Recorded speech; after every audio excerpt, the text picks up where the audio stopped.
Afua was a kind-hearted, radiant girl who brought warmth to everyone around her. She lived with her father, Malik, in a peaceful village where the sun rose gently over the thatched rooftops, and children laughed freely in the streets. Her life had been simple but full of love, until her mother passed away. The emptiness left behind was heavy, but Afua and Malik held on to each other, trying to heal together. After years of loneliness, Malik believed it was time to bring a new presence into their home, hoping to restore the happiness they once knew. He remarried a woman named Mabali, who seemed gentle and loving. She wore a warm smile and spoke with kindness, promising to treat Afua like her own daughter. Malik was comforted by this and truly believed he had found someone who could help mend their broken family. Mabali didn't come alone. She brought her nephew, Tajiri, a quiet, brooding young man who kept to himself. He wasn't much older than Afua, but his eyes held a sadness that made him seem older than his years. At first, Afua tried to befriend him, offering him a share of the bread she baked, or inviting him to walk with her to the market. Tajiri, unsure and guarded, often turned away, though he noticed the kindness in Afua's eyes. For a while, life seemed good again. Malik was smiling more, and Afua tried her best to accept this new family. She missed her mother deep, but she wanted her father to be happy. She even hoped that one day, Mabali and Tajiri might feel like real family. Little did Afua know, the warmth Mabali showed was only a mask, hiding a heart filled with envy and greed. She watched Malik's love for Afua with bitterness, and every time Afua smiled, it felt like a knife twisting deeper into her heart. Mabali wanted more than just a place in their family. She wanted to control it entirely, and to do that, Afua had to be pushed out of the picture. Tajiri, though distant, began to notice the way Mabali's smiles would vanish when Malik wasn't looking. Something felt wrong, but he couldn't yet put his finger on what it was. For now, Afua remained hopeful. She believed in love, family, and second chances. She didn't realize that her stepmother wasn't looking for a new family. She was plotting to steal the one Afua already had. As days turned into weeks, Mabali's smile began to fade when Malik wasn't looking. She watched Afua and Malik laugh together over dinner, saw the way Malik's eyes softened whenever he spoke to his daughter, and bitterness bloomed inside her. She had come into this marriage expecting to be the center of his world, to take over the home and, more importantly, the fortune that came with it. But Afua was in the way. Mabali realized quickly that as long as Afua held her father's heart, she would never have full control. Malik adored his daughter, and that love was like a thorn digging into Mabali's pride. It didn't matter how sweetly she spoke or how many meals she cooked. His heart belonged to Afua. It wasn't enough for Mabali to share the house, the land, and the wealth. She wanted it all for herself. The more she watched Afua live happily, the more hatred bubbled inside her. It felt unfair, as if Afua was standing in a place that should have been hers. Mabali began planting small seeds of doubt in Malik's mind. She would sigh heavily when Afua wasn't around, pretending to hold back tears. When Malik asked what was wrong, she would hesitate, then softly suggest that maybe Afua didn't appreciate him as much anymore. "She's young," Mabali would say gently. "Maybe she thinks she doesn't need her father now. I'm sure she loves you, but I've noticed how distant she seems lately." Malik, trusting Mabali's words, began to wonder if it was true. He didn't want to believe it, but doubt has a way of sinking into the heart, even when you fight it. Meanwhile, Tajiri, Mabali's nephew, watched everything unfold from the shadows. He had always been quiet, hardened by a life that hadn't been kind. He had been raised to believe that people were selfish, that kindness was a weakness. When he first met Afua, he saw her as nothing more than an obstacle, just like Mabali did. He ignored her smiles, brushed off her attempts to talk to him, and kept his distance. But Afua's light was hard to ignore. He noticed how she helped the village elders carry their baskets without being asked, how she gave her food to the children who were still hungry, even when she hadn't eaten enough herself. He saw her wake up early to tend to the animals and stay up late sewing Malik's torn clothes, never once complaining. She was nothing like the selfish, spoiled girl Mabali had described. One evening, Tajiri saw Afua sitting alone by the river. The sunset painted the water gold and red, and Afua looked so lost in her thoughts, so quiet and sad, that something inside him stirred. Without thinking, he sat down beside her. He didn't speak, and neither did she. They just sat in the quiet hum of the evening. For the first time, Tajiri didn't feel the need to guard himself. From that moment on, something began to shift. He didn't mean to care about her, but he did. He found himself watching her more closely, not with cold suspicion, but with admiration. He saw her strength, her unwavering kindness. Even when Mabali's quiet cruelty tried to break her spirit, Mabali noticed the change. She saw the way Tajiri's eyes softened when he looked at Afua, and rage flared within her. Tajiri was supposed to be on her side. He was supposed to help her, not fall under Afua's spell. Mabali knew she had to act fast. She couldn't afford to lose control, not over Malik, not over the house, and certainly not over Tajiri. Her hatred deepened, and the mask she wore began to crack. Afua wasn't just an obstacle anymore. She was a threat, and Mabali was willing to do whatever it took to get her out of the way for good. Mabali's bitterness grew like a weed, twisting and curling until it overtook every thought. Watching Malik cherish Afua day after day made her feel invisible, and that was something she couldn't stand. She wanted Malik's love and loyalty all to herself. The only way to get it was to turn him against his daughter. She knew Malik was a good man, a loving father, but she also knew his heart was soft and easily swayed when it came to those he cared about. She decided to poison his mind slowly, carefully, like a drop of venom each day. She started small, pretending to be concerned. When Afua forgot to bring in the water from the well one afternoon, Mabali sighed dramatically and told Malik, "She's getting older now. Maybe she thinks she doesn't need to listen anymore." Malik brushed it off with a laugh, but Mabali didn't stop. She pointed out little things. How Afua spent more time in the market talking to villagers than helping around the house. How she was always wandering off alone. "It's like she doesn't even respect this home anymore," Mabali murmured sadly one evening. "I worry she's becoming selfish." Malik didn't want to believe it, but soon he found himself noticing things he hadn't before. When Afua came home late after helping an elder in the village, Malik, who once would have praised her kindness, instead scolded her for not telling him where she was. When she forgot to sweep the porch one morning, he snapped at her for being lazy. Each time he raised his voice, Afua's heart ached. She didn't understand why her father, who had always been patient and loving, was suddenly so quick to find fault in her. Mabali watched from the shadows, her smile hidden behind her veil of false concern. But it wasn't enough. She didn't just want Afua broken, she wanted her gone. One quiet night, when the moon hung low and the village was asleep, Mabali put her darkest plan into motion. She waited until the house was silent, then took an old lantern from the kitchen. Carefully, she lit the wick, letting the flame flicker and dance.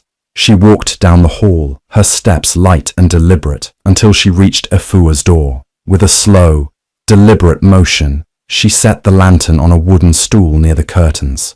The flame swayed, licking the air dangerously close to the cloth. Mabali watched it for a moment, a cruel glimmer in her eyes, before she slipped away into the darkness. The fire started slowly, a quiet whisper of smoke curling upwards. It didn't take long for the flames to catch the edge of the curtain, spreading faster and faster. Tajiri, restless in his room, couldn't shake the uneasy feeling that had settled in his chest. He stared at the ceiling, willing the tension to go away, but it only grew stronger. Something felt wrong. He could feel it in his bones. He sat up, listening carefully, and that's when he smelled it. Smoke. His heart lurched. Without thinking, he bolted out of his room. The smoke thickened as he reached Afua's door. His eyes widened in panic as he saw the flames creeping along the wall, their hungry glow illuminating the room. He didn't hesitate. He kicked the door open, the wood splintering under his foot. "Afua!" he shouted, his voice raw with fear. Afua stirred, coughing, her eyes blinking against the haze.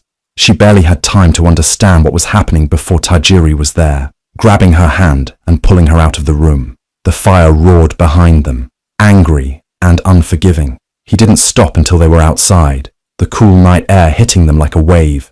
Afua collapsed, coughing, her eyes wide with shock. Tajiri knelt beside her, his face tight with worry. For a moment, they just stared at each other, the truth hanging between them unspoken. He had saved her. Mabali watched from the doorway, her expression unreadable. Her plan had failed, but the hatred in her heart only burned hotter.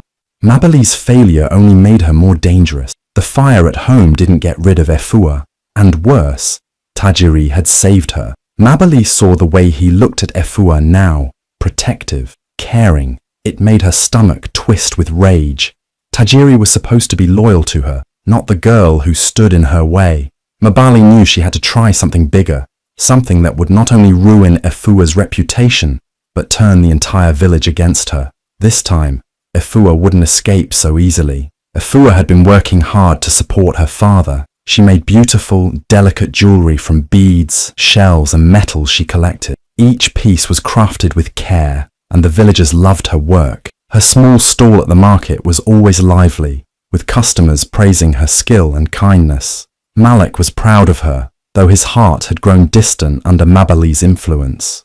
Even so, Afua hoped that by working hard and bringing in money, she could prove she wasn't the careless girl Mabali painted her to be. Mabali watched Afua's success with burning jealousy. People admired Afua. They liked her, respected her, everything Mabali wanted for herself. It wasn't enough to turn Malik against his daughter anymore. Mabali wanted the whole village to despise her. She wanted Afua to have no one. One morning, when the market was bustling with energy, Mabali made her move. She waited until Afua was busy setting up her jewelry, her hands moving quickly, arranging necklaces and bracelets in neat rows. The sun was high, and the air was warm, making the market feel alive. Mabali moved quietly through the crowd, unnoticed. She slipped behind Afua's stall, her eyes cold and calculated. She carried a small pouch of oil hidden under her shawl. With a swift motion, she poured it along the back of the stall,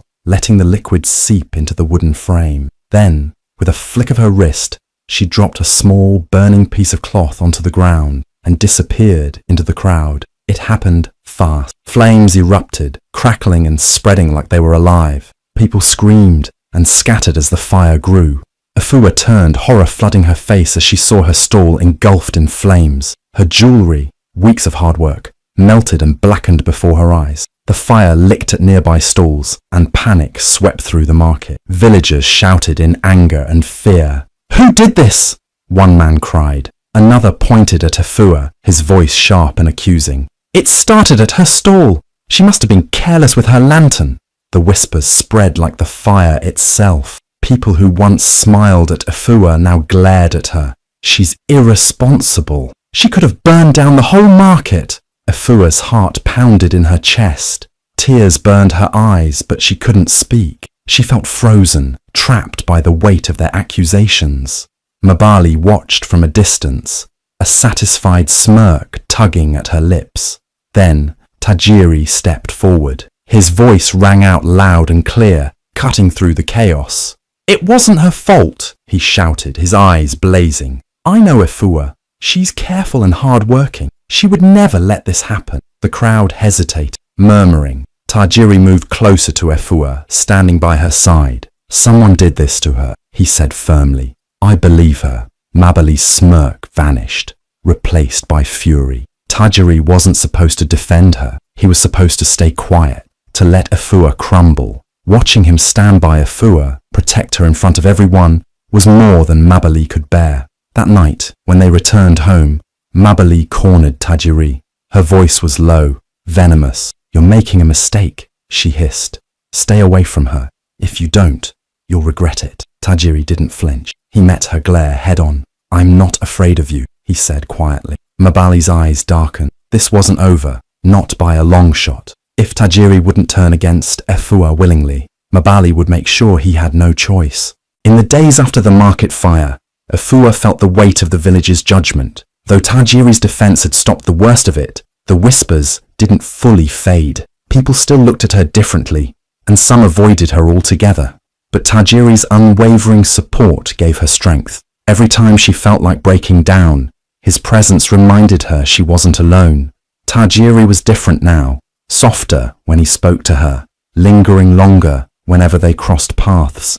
He started walking her home from the market, carrying her baskets without being asked. When she smiled, he couldn't help but smile back. For the first time in a long while, Afua felt safe. She saw the boy he hid beneath his guarded, distant exterior, the one who had been shaped by hardship, just like her. One evening, the sky blazed with oranges and purples as the sun dipped below the horizon. The river, calm and steady, reflected the colors like a shimmering mirror. Afua sat by the water's edge, dipping her fingers into the cool stream. She loved this place. It was quiet, peaceful, a place where the world's troubles felt far away. Tajiri appeared behind her, his footsteps light. He didn't speak at first. He just sat down beside her, letting the sounds of the river fill the silence. For a moment, neither of them said anything. The quiet wasn't awkward. It felt comfortable, like they didn't need words.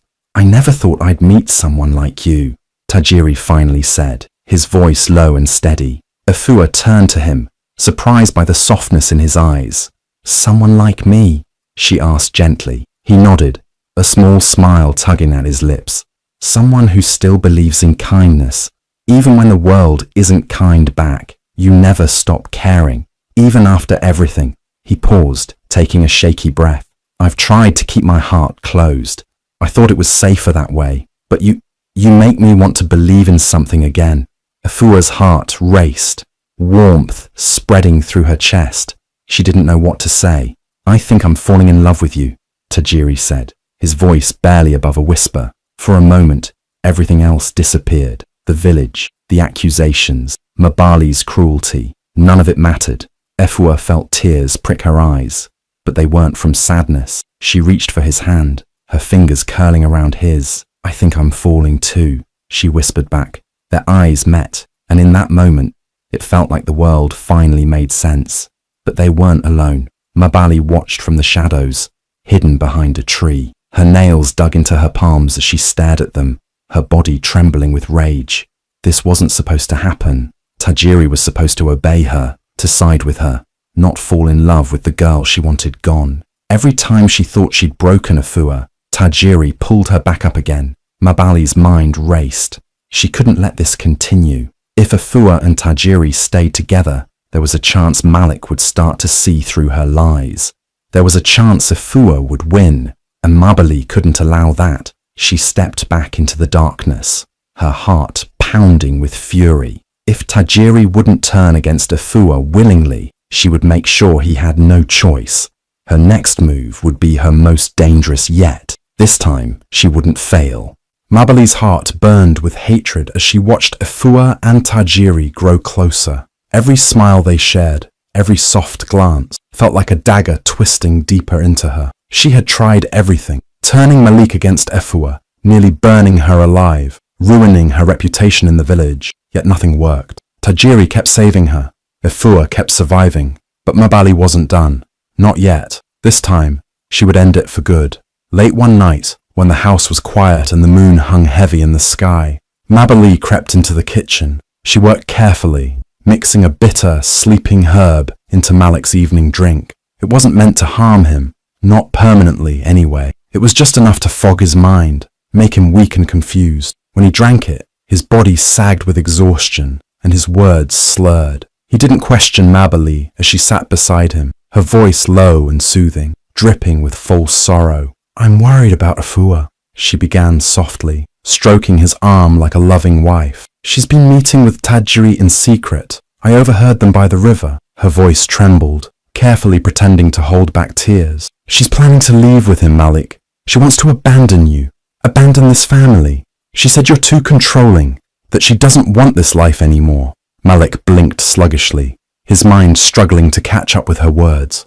His heart was already heavy from weeks of Mabali's constant whispers about Afua's so-called rebellion. Now, in his fogged state, he believed her. "She wouldn't," he mumbled, but his voice lacked conviction. Mabali leaned in closer, her eyes shining with fake sadness. "She's young. She's in love. She thinks she doesn't need you anymore. I tried to stop her, but she's stubborn." Mabali let a tear slip down her cheek for effect. "She said she doesn't care what happens to you." Malik's face twisted with pain. He loved Efua more than anything, but Mabali's words dug deep into his insecurity. His heart, clouded by the drug and poisoned by Mabali's lies, broke. The next morning, when Efua came to greet him like she always did, Malik didn't meet her eye. His face was hard, his voice cold and unfamiliar. "I know what you're planning," he said, his words like a slap. "You want to leave me. After everything I've done for you, you're running off with Tajiri and leaving me behind." Efua's eyes widened, confusion flooding her face. "Baba, no, I would never—" "Enough," Malik barked. His voice shook with anger and heartbreak. "You're not my daughter anymore. If you don't want this family, then you have no place in it." The words shattered her. Tears filled her eyes, but Malik wouldn't look at her. He turned his back, leaving Efua standing there, broken and lost. Mabali watched from the doorway, hiding her smirk. It was done. Later that day, Mabali moved on to the final part of her plan. She approached Efua, her voice soft and filled with fake concern. "It's not safe for you here anymore," she murmured, pretending to sound sympathetic. "The villagers are still angry. Malik doesn't want to see you. You need to go somewhere far away, just for a while." Efua, too heartbroken to think clearly, barely nodded. She didn't fight when Mabali arranged for a group of traders to take her to a distant village, a place so remote that no one would think to look for her. Mabali watched as they led Efua away, her head bowed, her spirit crushed. For the first time in a long time, Mabali felt powerful. She had finally won, or so she thought. When Tajiri woke the next morning and didn't see Efua at the market, a cold unease settled in his chest. He waited, thinking maybe she was just late. But as the sun climbed higher and the market filled with life, Efua never came. His heart pounded faster with each passing moment. He asked the other vendors, but no one had seen her. It wasn't like her to disappear without a word. Something was wrong. He could feel it. He hurried back to the house, hoping to find her there. Instead, he found Mabali waiting for him in the doorway, her arms crossed, a smug look barely hidden on her face. "She's gone," Mabali said simply, her voice dripping with false sympathy. "Malik found out about your little romance. He was heartbroken. She betrayed him, betrayed this family. He disowned her." Mabali sighed, pretending to look sorrowful. "I arranged for her to go somewhere safe, far away from here. It's for the best." Tajiri's stomach twisted. His voice was low, but his anger trembled beneath it. "Where did you send her?" Mabali's expression hardened. "She's gone. You should forget her, Tajiri. She's nothing but trouble." For the first time in his life, Tajiri didn't care what Mabali said. He wasn't a scared boy anymore, blindly following her orders. He loved Efua, and he wasn't going to let Mabali win. Without another word, he turned and left, ignoring Mabali's furious calls behind him. He didn't know where to start, but he knew he wouldn't stop until he found her. Days passed.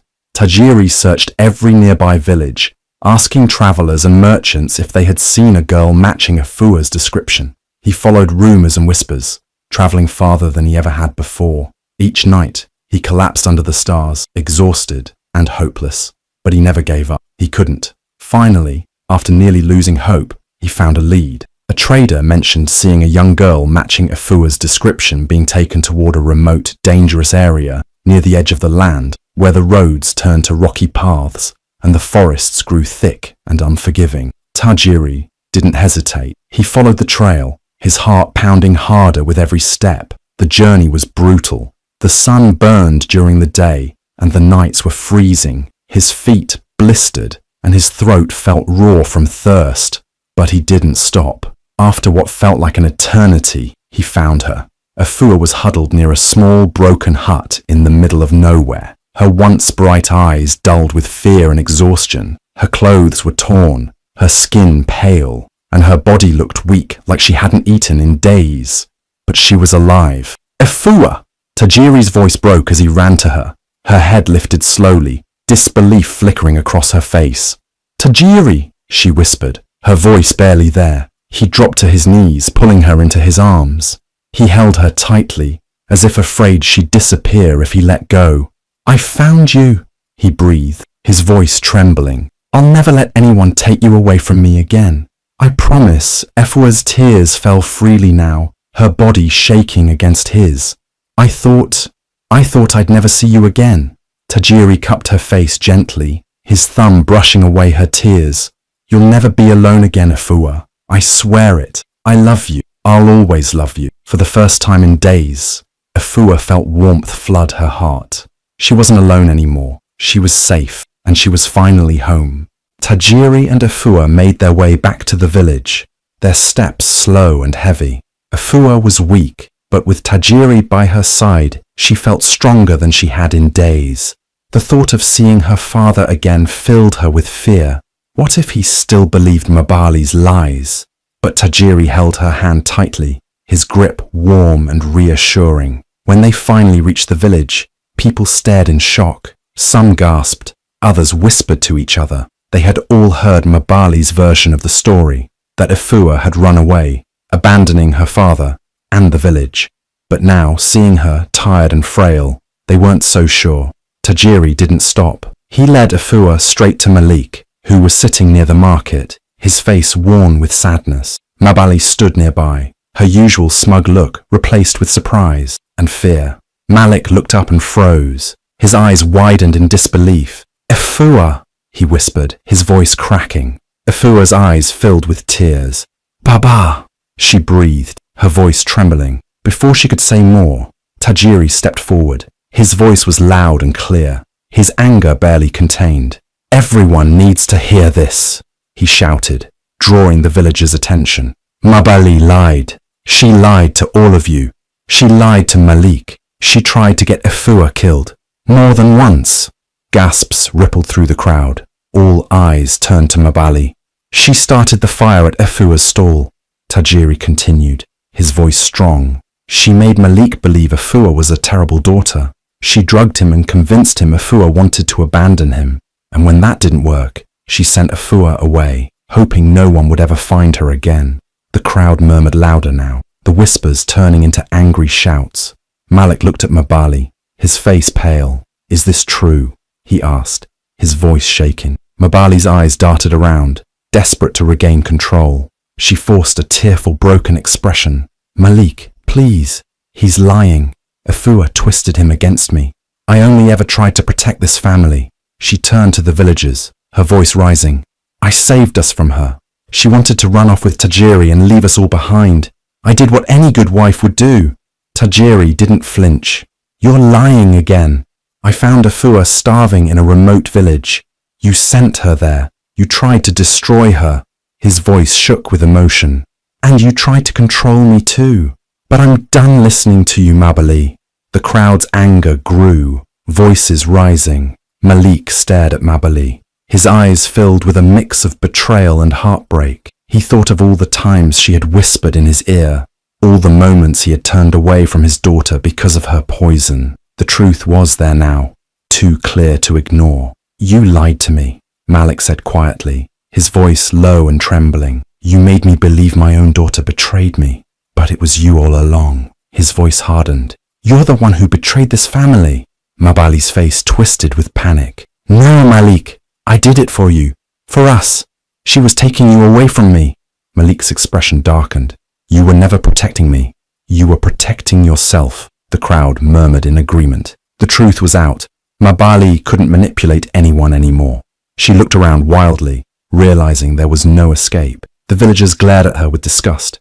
She wasn't the victim anymore. She was the villain. Malik turned to Afua, his eyes filled with regret. "Afua, my sweet girl, I'm so sorry." His voice broke. "I should have believed you. I should have protected you." Tears streamed down Afua's face. She stepped forward, and Malik pulled her into his arms, holding her tightly. The weight of his mistakes hung heavy in the air, but in that moment, she didn't care. She had her father back. Mabali, seeing there was nothing left for her, stumbled back, her face pale. The village watched in silence as she turned and fled, disappearing into the shadows. Tajiri stepped beside Afua, taking her hand. Malik looked at him, his eyes softening with understanding. He nodded once, giving his silent blessing. The village may have been broken by lies, but the truth had finally set them free. And as Afua looked at Tajiri, her heart felt full again. They had won, together.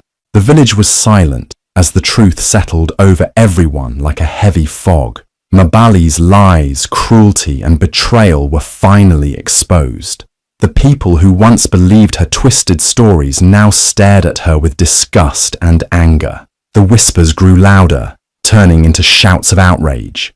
The village elders, who had watched the scene unfold, stepped forward. They were wise, respected figures, and their judgment was final. Elder Jabari, the oldest among them, raised his hand, and the crowd quieted. His voice was low but filled with authority. "Mabali," he began, his eyes hard and unforgiving. "You have betrayed this family. You have betrayed this village. You lied, manipulated, and tried to destroy an innocent girl, a daughter to this village. You even poisoned the heart of your own husband to get what you wanted." He took a breath, his voice growing heavier. "We cannot allow such evil to stay among us." Mabali's face twisted with fear. "Please, Elder Jabari, I was only trying to protect my family. They're lying. Afua wanted to leave. I did what I had to do." Her voice was desperate now, but no one believed her anymore. The elder shook his head slowly. "No more lies, Mabali. You've hurt enough people." He looked around at the crowd. "For your crimes against Afua, Malik, and this village, you are hereby banished. You are no longer welcome here. Leave now and never return." The crowd erupted, cheering and shouting their agreement. Mabali's face drained of color as the weight of his words hit her. She looked around, searching for anyone to defend her, but no one did. Even Malik, the man she once controlled so easily, wouldn't meet her eyes. She was truly alone. With no other choice, Mabali turned and fled, her once proud figure now small and pathetic. The villagers watched until she disappeared from sight. Some muttered curses under their breath, while others shook their heads, disappointed they had ever believed her lies. When the crowd finally quieted, Malik stepped forward, his eyes brimming with shame and sadness. He looked at Afua, his daughter, the girl he had wrongfully pushed away, hurt and abandoned. His voice trembled as he spoke. "Afua, my sweet, brave daughter." His voice broke. "I'm so sorry. I let Mabali poison my heart. I believed her lies, and I turned against you when you needed me the most. I failed you as a father." He swallowed hard, his voice barely a whisper. "Can you ever forgive me?" Afua's eyes filled with tears. Despite everything, he was still her father. The man who once held her when she was scared, who told her stories by the fire when she was little. She could see the pain in his eyes, the deep regret in his voice. Her heart ached for him. "I forgive you, Baba," she said soft, tears streaming down her cheeks. "I missed you so much." Malik stepped forward slowly, almost afraid she would pull away. When she didn't, he wrapped her in his arms, holding her tightly. The village watched, many of them wiping their own tears. It was a moment of healing, a moment of hope. Tajiri, who had stayed silently by Afua's side, finally spoke. His voice was steady and clear. "I will never leave Afua," he said, his eyes locked with Malik's. "I love her. I'll protect her, no matter what." Malik looked at him for a long moment, then nodded slowly. He could see the truth in Tajiri's eyes, the same truth he had once ignored. "Take care of her," Malik said, his voice quiet but sincere. "She deserves happiness." Tajiri smiled softly and reached for Afua's hand, lacing his fingers with hers. She squeezed his hand back, feeling safe, loved, and whole for the first time in what felt like forever. The village, once divided by lies and cruelty, stood together again, stronger than before. And as the sun set over the horizon, Afua knew that a new chapter of her life was beginning, one filled with love, hope, and a future Mabali could never take away. The sun rose gently over the village, casting warm golden light on the familiar paths Afua once walked every day. Though the truth had come to light and Mabali was gone, Afua couldn't shake the heaviness in her heart. She had her father back, and Tajiri stood by her side. Yet everything felt different now. The home that once felt safe and filled with love was now a place haunted by painful memories. Malik, though overjoyed to have his daughter back, could see the sadness in her eyes. He knew he couldn't fix what had been broken. His betrayal, even if it wasn't truly his fault, left a scar too deep to ignore. He watched her closely, noticing how she avoided their home, how her eyes lingered on the horizon as if searching for something more. One evening, Afua sat by the river with Tajiri, the same spot where they once shared their first honest feelings. The water flowed softly, and the sound of it brought a strange comfort. Tajiri watched her for a moment before speaking. "Efua," he said gently, "we don't have to stay here. We can start over, somewhere new, somewhere that feels like ours." Efua looked at him, tears welling in her eyes, not from sadness this time, but from the overwhelming love she felt for him. He wasn't just offering her an escape, he was offering her a future, a life built on their own terms, free from the shadows of Mbali's cruelty. The next morning, Efua went to her father. Malik's eyes softened the moment he saw her. He could tell something was coming, and his heart ached at the thought of losing her again. "Baba," Efua began, her voice steady but full of emotion. "I love you. I forgive you. I know you didn't mean to hurt me, but I can't stay here anymore. This place, it holds too much pain. Tajiri and I, we want to start a new life together." Malik's eyes glistened with tears, but he nodded, his voice quiet and filled with understanding. "I want you to be happy, Efua. You deserve that. I'll miss you, but I know you need to find your own path, and I'm proud of you, more than you'll ever know." They embraced one last time, holding on to each other tightly, as if trying to make up for all the lost time. This goodbye wasn't like the others. It wasn't filled with anger or betrayal, only love and bittersweet acceptance. Efua and Tajiri left the village hand in hand, their hearts full of hope. They traveled to a nearby town, where they found a small, cozy space to call their own. With the little money they had, they started a shop together. Efua's delicate handmade jewelry and Tajiri's beautifully crafted woodwork filled the shelves. The shop quickly became a place of warmth and joy, drawing in people not only for the beautiful crafts, but also for the kindness the two of them radiated. Efua would smile softly whenever someone admired her work, knowing each piece held a story, a reminder of her strength, her survival, and her journey from pain to freedom. Word of their shop spread back to the village.